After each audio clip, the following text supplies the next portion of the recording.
third and final shelf. This is the most pleasing to me because I think it is the most organised and a reflection of kind of current taste. And I just love it. And do ignore the 2023 calendar there in the corner. These are my very special books. I can't say favourite because there's just too many books. But these are the ones that have this magnetic hold on me. And I love and adore all of them. And they're the ones that I find myself wanting to reread over and over again. So I highly recommend all of them, and yeah, and not all of the books that should be here are here, so just bear in mind. And then we have this bone marrow collection. This is what becomes my poetry collection. So kind of like more contemporary volumes of poetry, I guess. And then some Urdu poetry books, and then we move into my fancier, more gorgeous, beautiful books. Poetry books that I was really in love with was Devastating Beauty by Gideon Hugh, and I also was really in love with Auguries of a Minor God and First World War poetry. I think war poetry just has just has something haunting about it. And Hardy's poetry, this volume is very precious to me, this blue one here. And then this copy of Tales from Shakespeare, which is absolutely stunning. Do ignore any noise in the background. I cannot make my family quiet. We have More Focus on Love and Expect the Unexpected, and this beautiful little lamp, which always reminds me of Pixar, and this poem. Then we have more Reader's Digest books here, and I can say that I have read some of these. I have read Emma by Jane Austen. Wasn't massively in love the first time, but the second time I enjoyed it a lot more. A Salt and Pepper Shaker and the Strawberry. This random collection of stuff, and then my musical jigsaw note puzzle, which I really wanted to sit with. What's that book called? All the Light We Cannot See, because her father in that book makes her puzzles, but it's just sat here and it's beautiful. This book, which has books about art, and then like fiction, so like books about artists, and then we have kind of photography books, and then we move into kind of literary criticism, and then more books that I studied at university, some of them scattered here.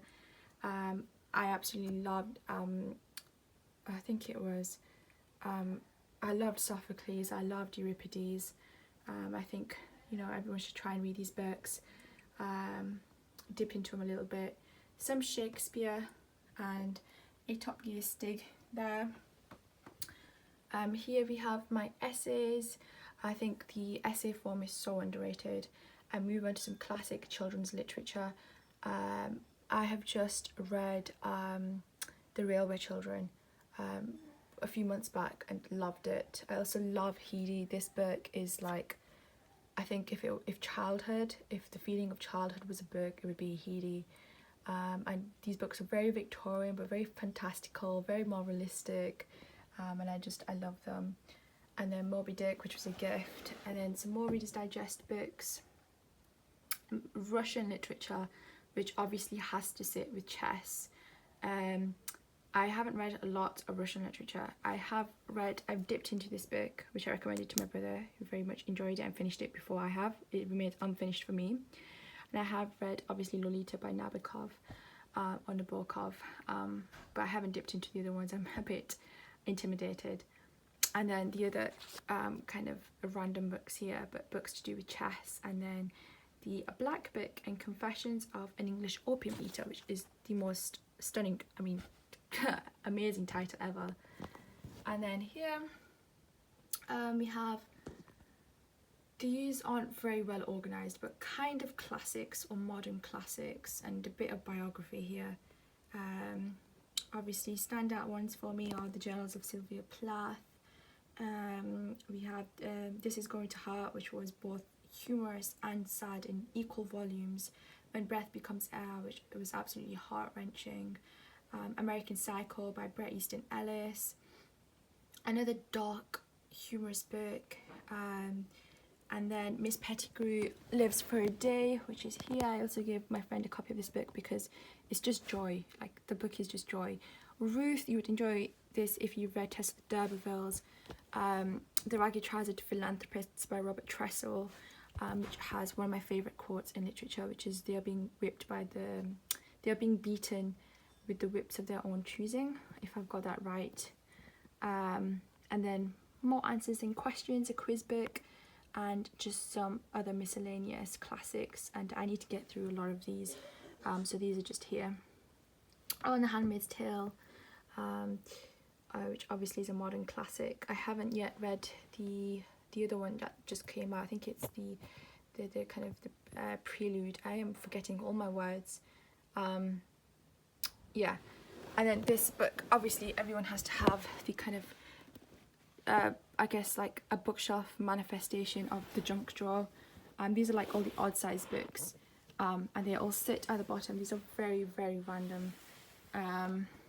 And we have like The Doll, which is like a really heavy, gorgeous book. And then we have some recipe books, and then an aircraft book, some yellow books, yellow sunflowers, which are my favourite flower, and then some kind of dark, really, really dark books that have kind of more kind of like sexual themes here at the bottom, and then driving books, which you think I could drive, like you think it would give me the motivation to learn how to drive, but yeah, it's currently in progress. And then this just opens up to more books, and yeah, these are all of the books. So here, quickly pan over. That's it on my bookcase. At the bottom, we've got some newspapers here as well next to that switch, and these are the books. Like, these are where the majority of my book collection is housed and adored, and I wake up to this and I'm just like it just makes me think, what have I done in my life when all of these books exist and can be read, and you know, I wish I could write something like this. And I'm just thinking right now. I do have other books scattered around. So we have I'll Give You the Sun, these ones, which I try and read right kind of next to my bed, and also these ones here. I keep kind of funnier books next to my bed. Why Mummy Swears, this book made me laugh out loud so much, and there's this one scene in Finding Audrey which was hilarious. So these are just here, and then we have these beautiful books here as well. Music, Wildflowers and Birds, and Things a Woman Should Know About Beauty, which are just beautiful. And yeah, that concludes all of my books. I'll just give you a brief flash of the organised chaos behind the scenes. I know it's not in as much detail as it could be, but I hope you enjoyed, and let me know if there are any books that I do have that I should get to as fast as possible. Thank you!